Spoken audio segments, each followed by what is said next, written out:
آپ جانتے ہیں کہ ہم نے آج کی اس محفل میں جو بشپ جان جوزف کی عقیدت کے لیے منعقد کی گئی ہے، ہم نے ہر طرح کے کوشش کی ہے کہ ہم اسے شامل کریں جو عقیدت کے حوالے سے ہو سکتے ہیں۔ اس وقت اس کانفرنس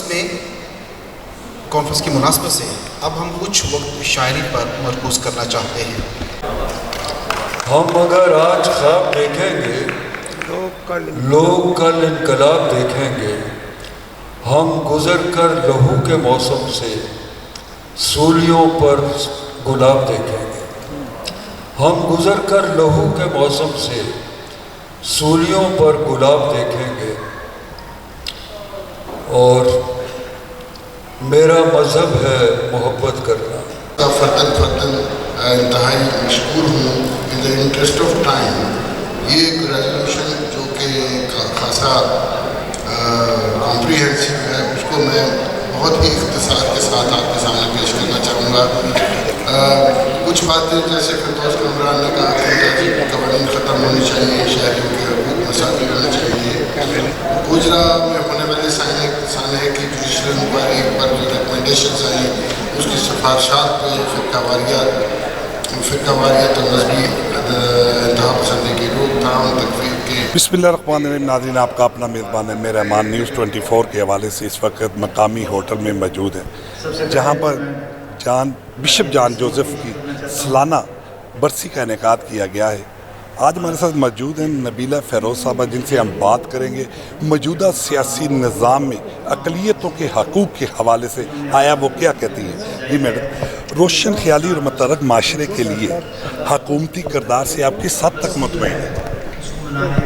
جی، یہ آج کی جو تقریب ہے، آج بشپ صاحب کی 25ویں برسی ہے، یعنی آج پورے 25 سال ان کو ہو چکے ہیں، تو ان کو یاد کرتے ہوئے اس تقریب میں مختلف پینلز کا اہتمام کیا گیا۔ یعنی صرف ہم نے ان کو یاد کرنے کے لیے تقاریر نہیں کی، بلکہ ان کے کام کو مثال بناتے ہوئے آگے آج کے پاکستان میں جو کچھ ہو سکتا ہے اس پہ بات کی ہے۔ تو مائنورٹیز کے حوالے سے اگر ہم صورتحال دیکھیں تو بڑی مخدوش ہے وطن میں، اور یہ صرف مائنورٹیز کی نہیں ہے، پورے ملک کے حالات مخدوش ہیں۔ ٹیررزم کا خطرہ پورے ملک کو ہے، ایکسٹریمزم ہمارے بچوں میں، ہمارے بچے وائلنس کا شکار ہیں، اور سیکشول ابیوز، بچوں کی سیکشول ابیوز کے اتنے واقعات ہو رہے ہیں۔ تو معاشرے کو پرامن اور پیسفل بنانے کے لیے ہم بشپ صاحب کی قربانی سے بہت سا سبق حاصل کر سکتے ہیں۔ انہوں نے اپنا جو پروٹیسٹ بھی کیا وہ بھی اتنا پیسفل تھا کہ اس سے کسی دوسرے کو نقصان نہیں ہوا، بلکہ انہوں نے خود اپنی جان کی قربانی دی۔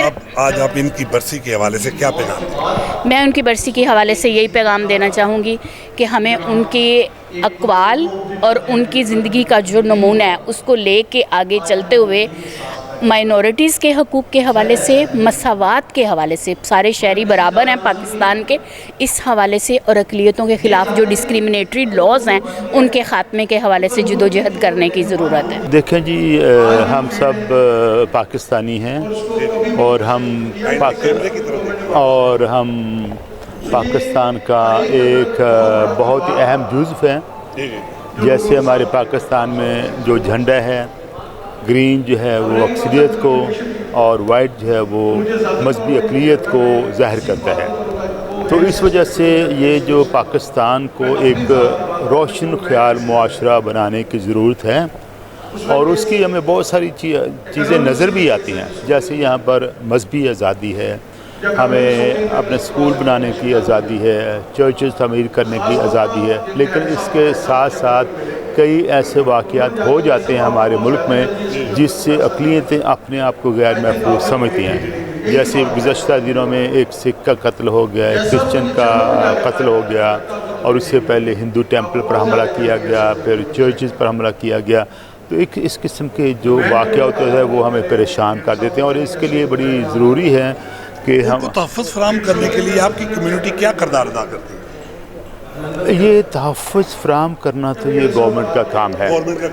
ہم اپنی طرف سے یہ کہ جتنا ہم اپنا کر سکتے ہیں، جیسے چرچ کے تحفظ کے لیے جب عبادت ہوتی ہے اتوار کو تو ہمارے کرسچن جو ہیں وہ وہاں پر موجود ہوتے ہیں تاکہ ہمارے مسیحی جو ہیں وہ پرامن طریقے سے وہ عبادت کر سکیں. نیوز 24 کے حوالے سے بشپ جان جوزف صاحب کا جو نقطہ تھا اس کے حوالے سے اپنی کمیونٹی کو کیا پیغام دیں گے آپ؟ بشپ جان جوزف ایک عالمگیر شہرت یافتہ شخصیت تھے، بہت بڑے مذہبی لیڈر تھے، اور نہ صرف پاکستان میں بلکہ پوری دنیا میں جانے پہچانے جاتے تھے.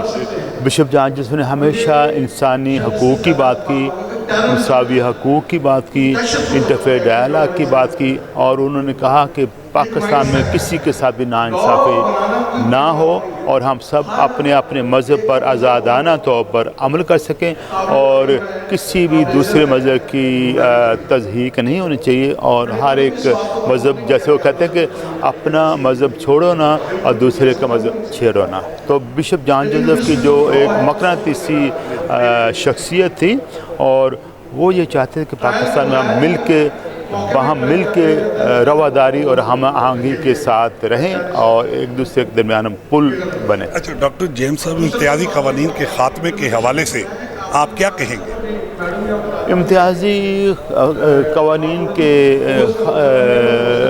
امتیازی جو قوانین ہیں ان کو ریوائز کرنے کی ضرورت ہے. حکومت کو پیغام دیں اور حکومت کو یہی کہ جو ہے وہ ان پر سوچے کہ کس طرح سے ان قوانین کو بہتر بنایا جاتا ہے کہ پاکستان میں بسنے والا کوئی بھی شہری اپنے آپ کو کم تر نہ سمجھے.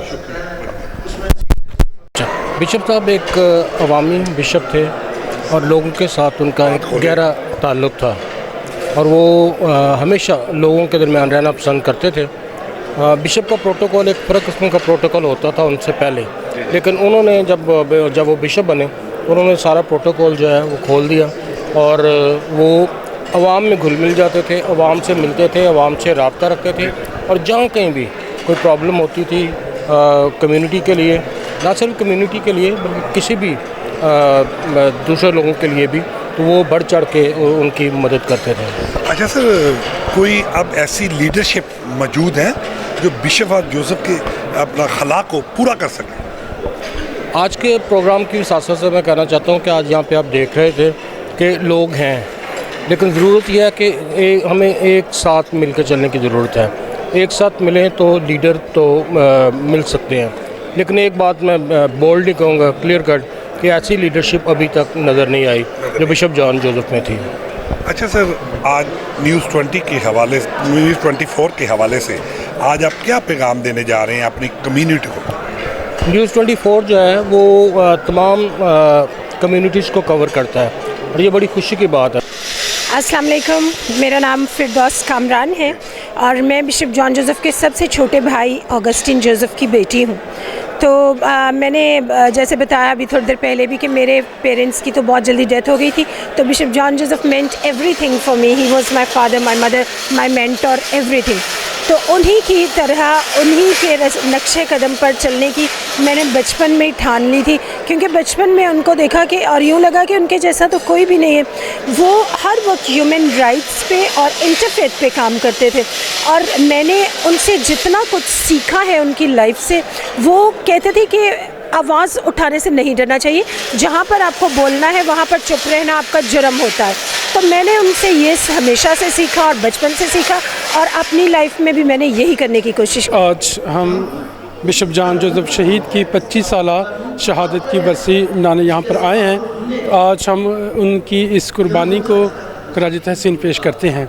بشپ جان جوزف ایک بہت ہی عظیم ہستی تھی جو انسانیت کی خدمت اور محبت سے سرشار تھی، اور ان کی تبلیغ کا جو مرکز اور محور تھا وہ محبت تھا.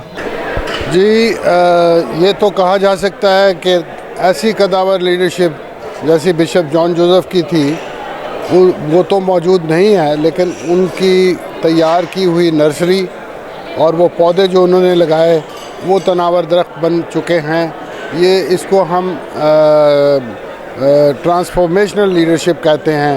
یہ دوسرے طریقے سے کام کرتی ہے اور وہ قانون میں اور پالیسی میں بہتری کے لیے، ترمیم کے لیے وہ کوششیں کر رہی ہے. وہ یہ سمجھتے تھے کہ عوام میں کے درمیان رہ کے کام کیا جائے، اور جو انقلاب وہ ہے جو لوگوں کے اندر سے آتا ہے. جی ناظرین، ان کا کہنا تھا کہ انقلاب لوگوں کے اندر سے آتا ہے. بشپ جان جوزف جو کہ اس حقیقت کو فراموش نہیں کیا جا سکتا، انہوں نے ہمیشہ اپنی کمیونٹی کے روشن مستقبل کے لیے دن رات کوشاں رہے. اسی کے ساتھ اپنے میزبان ایم اے رحمان کو نیوز 24 سے اجازت دیجیے. اللہ